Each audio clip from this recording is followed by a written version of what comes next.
The January 6th Capitol insurrection. Mother and grandmother Pam Hemphill, who had recently been diagnosed with breast cancer, was there. She also believed former President Donald Trump's false claims that he won the election. And this is what she was telling people outside the Capitol as she shot her video. Whose house does it belong to? It's my house. Come on in. You just come in. Come on in. She continued shooting video. We are the people. And Pam Hemphill ended up inside the Capitol building. She flew back to Idaho, still believing much of the dogma she had been taught that led to her coming to the Capitol. The Democrats wanted this to be a communist country and that they were drinking babies' blood. Did you believe that? No, I thought that was kind of weird. Okay. But did you believe that the Democrats wanted us to be a communist country? Yes. It wasn't until months later that Hemphill was arrested on multiple charges. After a plea bargain and pleading guilty to illegal entry to the Capitol, she was sentenced to 2 months in a federal prison in California. I live with the fear every minute. You just live with it. When she got out of prison this past September, she did have questions about the far-right talking points about Trump, but still considered herself a Trump supporter. However, a few months ago, she had a revelation. So when you heard the former president say that he would consider pardoning some J6ers, it changed your mind? Absolutely, 100%. And what did you then think of Donald Trump? That's it. He's just a master manipulator. He doesn't believe anything. He just thinks he's smart enough to pull the wool over you. But there's people like me waking up. And do you feel the former president's responsible for that? Absolutely. He's the king of that gaslighting. It's a cult. It's a cult. You feel you were guilty of what the crime was? Oh, absolutely. Absolutely. And now Pam Hemphill wants to go back to the U.S. Capitol, but this time to testify under oath about January 6th. And she's already prepared what she wants to say if she's invited. I am not a victim of the government. The Justice Department was not weaponized against me. I was a participant. We broke the law. And she talks about the Capitol Police in her speech. In the crowd, I was pushed down. My head was trampled on. My shoulder pulled out. The Capitol Police saved my life that day. I want them to know how truly grateful I am to them and how deeply sorry I am for what happened and how they continue to be treated to this day. And then this happened just about a week and a half ago. A right-wing person wrote something that's inaccurate, but it's important to this story. I'm going to read it. American justice, 69-year-old grandma with cancer given more prison time for walking inside U.S. Capitol than Hunter Biden for sharing classified documents with foreign regimes and multi-million-dollar bribery schemes.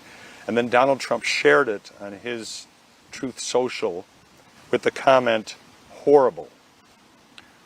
When you saw that or heard about it, what was the first thing that went through your mind? I got up, I was very angry, and I said, this is it. This is it. In fact, Hunter Biden recently agreed to plead guilty to 2 tax misdemeanors to resolve a felony gun charge in exchange for a recommendation of probation. What Pam Hemphill decided to do was call out the former president on social media, writing, "Please, Donald Trump, don't be using me for anything. I'm not a victim of January 6th. I pleaded guilty because I was guilty. Stop the spin." What would you say to Donald Trump if you could talk to him face to face, like you're talking to me right now? Retire, get honest. Because you know, when you meet your maker, you know, that's more important.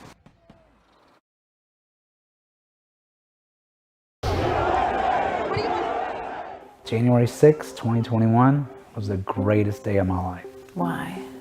I felt like a patriot that was standing beside our founding fathers, speaking up against King George. I felt like Braveheart. And I know that's not popular to say, but that's what I felt like. He'd spent months after the 2020 election living in his car and going to every Stop the Steal rally. Now he's carrying a huge flag calling the movement a cult. Believing a cult, whether real or metaphorical, is messy. If something was posted saying that there was a rally, like, I was not in control. I was going no matter what. How did I get caught up in this? I'd never been to a Trump rally.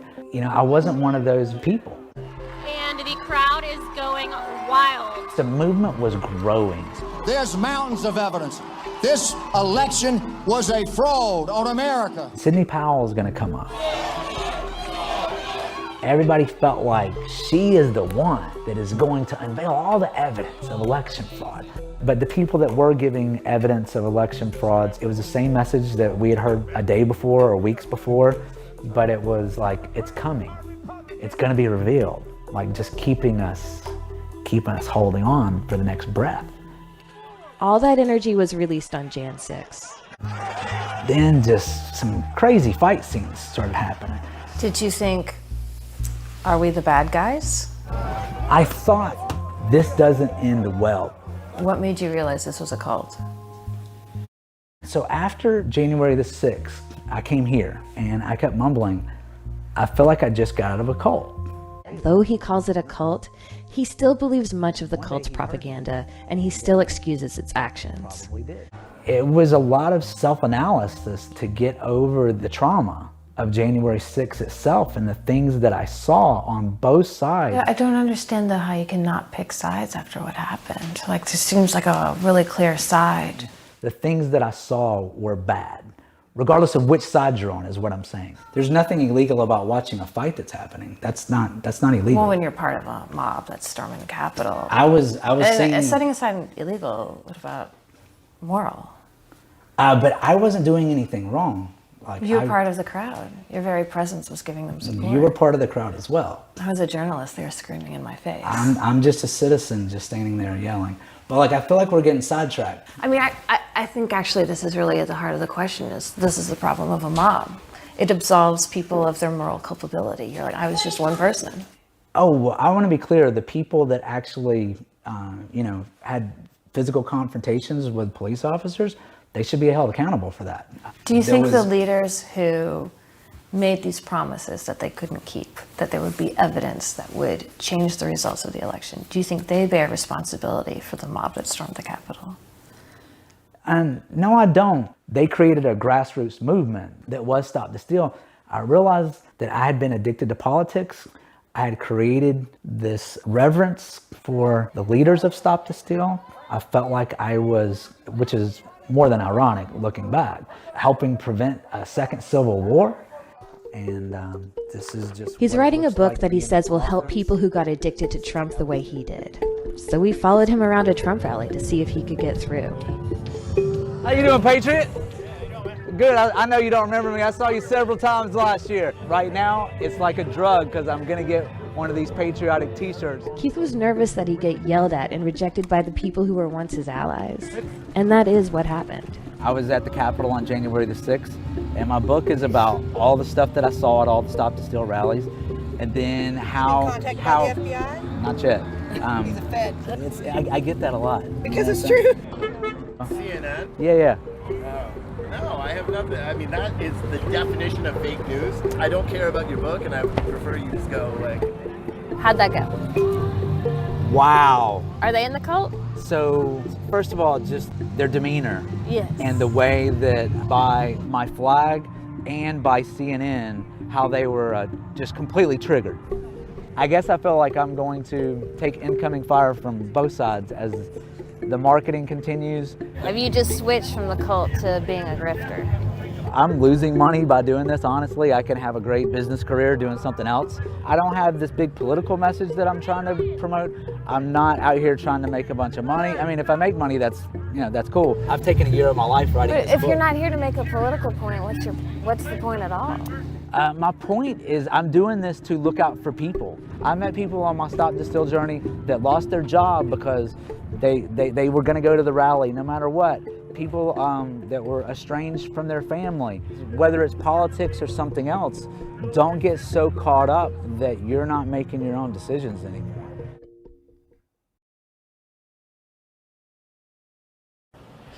We are going to the mattresses for these people. We are offering them more accommodation, more chances than we'd offer our own family members, for goodness sakes. And for what? To have Rudy Giuliani go down to Georgia and admit that he lied? Have Jason Miller tell the January 6th commission, yeah, we all knew it was BS. What is this? Some of you don't like it when I use the cult word, but when you like being treated like a schmuck and ask for more, that is a cult. I'm the mark. I'm the sucker. I want to be such. And I resent the person who tries to get me out of that. Those are marks of groupthink, frankly. How many people in this audience sent money to stop the steal 3 years ago? How many shows did I waste your time talking about this 3 years ago? How many?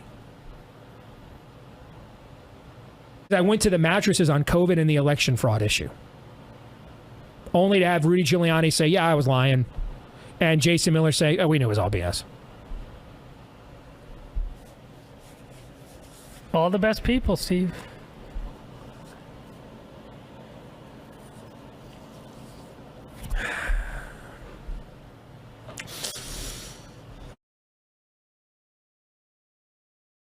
You did something interesting, which is you spoke to many disillusioned Trump voters to figure out why are they no longer sort of part of the cult, as it may be. Was there one coherent story about what ultimately drove them away, or was it really different things for different people? It was different. There were a couple people who had pinpointed Helsinki with Trump and Putin as one trigger, but I mean, everyone kind of mentioned that, I think, all along, but everybody had a different reason because they all had different reasons for voting for him. Oh, that's interesting. So in other words, the reasons, whatever originally attracted them to Trump was a factor in what ultimately dissuaded them. Exactly. Can you give a couple examples? Well, off the top of my head, our farmer, Chris Gibbs, he was, he was kind of laser focused on the agricultural aspect of it, which is, you have to remember that people often vote just for their own personal reasons, not just because they're a racist or they're whatever. Yeah. He was really laser focused on agriculture. He liked the idea that Trump was going to lift the waters of the U.S. rule. He didn't like Trump. Like he wasn't in love with him, but he voted for him because he didn't like Hillary. And he also felt that Trump was really kind of anti government on your property kind of thing. And so he voted for him, and he was impressed with some of the things he did in the beginning. And then he began to see what Trump's real agricultural policy was doing. And really the trade wars just decimated the agriculture business. And nobody knows that except the people who are decimated. Only a few of them, I think, with Trump, like Chris, have gone away from Trump.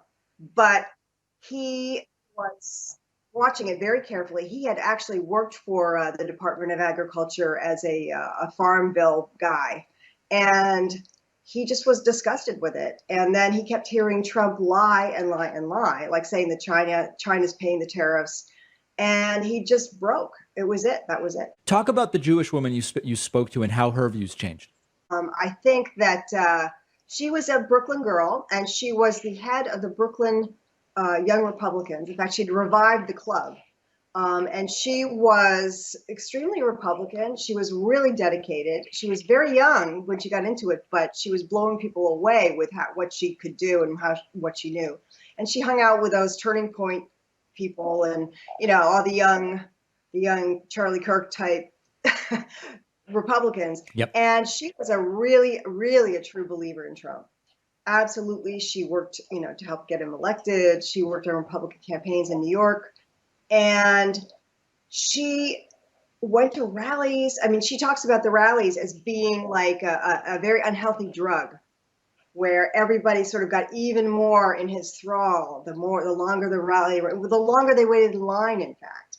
And so she really was all in for him. And then she heard the Charlottesville comment, and it really upset her and disappointed her because of family who'd been killed in the Holocaust. And she was very aware of it. And she also was very upset by Charlottesville. And her parents actually were refuseniks who had escaped from Russia right around the time of Perestroika. So they finally got out. Her mom's dad had been a dissident. So her mom was on the watch list just because of her dad. And so it took them a long time to get out. And they had told her whole life, she was born in the US. They had told her whole life that, this is what happens when you get this kind of extremism. This is what happens. This is what happens. And she started to see that happening. And then shortly after that, she saw Helsinki and Putin. And she started to get scared. And she started to realize this guy is dangerous. He's not what I thought he was. And I think, the very fine people on both sides comment. She was interviewed by a local news station who said, what did the Brooklyn Young Republicans think of that? And she said, well, we were all very disappointed. And she immediately gets a call from the head of the New York Republican Party saying, why did you say that? And she said, I just said we were disappointed. It's just how we felt. And he said, well, you can't say that. We're Republicans. You can't say anything bad about Trump. And that was another trigger for her with her parents. Because, they told her how you were, what you said was controlled and what you thought was controlled. And she just that really got to her. So it took her a little bit of time, but she finally realized she didn't care. She didn't want this guy.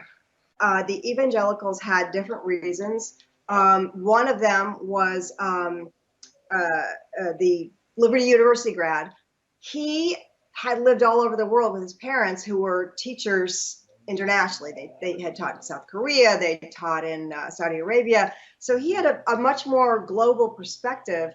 And he really felt that what Trump was doing to the refugees, beyond just what he was doing to them, it was more the way he talked about them and the more way he made them sound like a plague. And that really upset him because having lived all over the world, he's seen all sorts of conditions. And he believed that his Christianity, made him need to love all those people and welcome them and try to help them rather than demonize them. So that was what really turned him around. The other couple, the husband was a machinist, and he had only been a Christian for about 4 years. And he went to his pastor and said, I'm not sure I like this guy Trump. I don't feel very good about him. And the pastor said, yeah, but we need to get the judges in, and we need to get some laws passed, and this is the best thing for Christianity. And he just said, okay, well, that's what I'll do then. And he describes leaving the voting booth just feeling dirty, just feeling wrong. Something was wrong. He didn't know what, but he pushed it to the back of his mind until a year or two later, he's sitting in the break room with one of his workers, and the worker, he's talking about Christianity and God to this worker. And the worker is like, I just don't see why I would want to be a Christian if you support such a terrible human being. And it was like a lightning bolt hit him. Wow. And he heard it. And that, when people change, when people leave cults, whatever, you never know what it is that's going to be the first crack in that bubble. Yeah. But once that crack happens, if enough more information gets through, gradually that can change people's mind. And for him, Ron, this guy, this evangelical who was in our doc, he went home and he started looking in the scripture for himself. At this point, he's been a Christian long enough and he really knows how to study it. He goes to Bible study 3 times a week. And he finds all sorts of passages that describe people like Trump being bad. Right. And he said, no, I'm done. I'm done with this guy.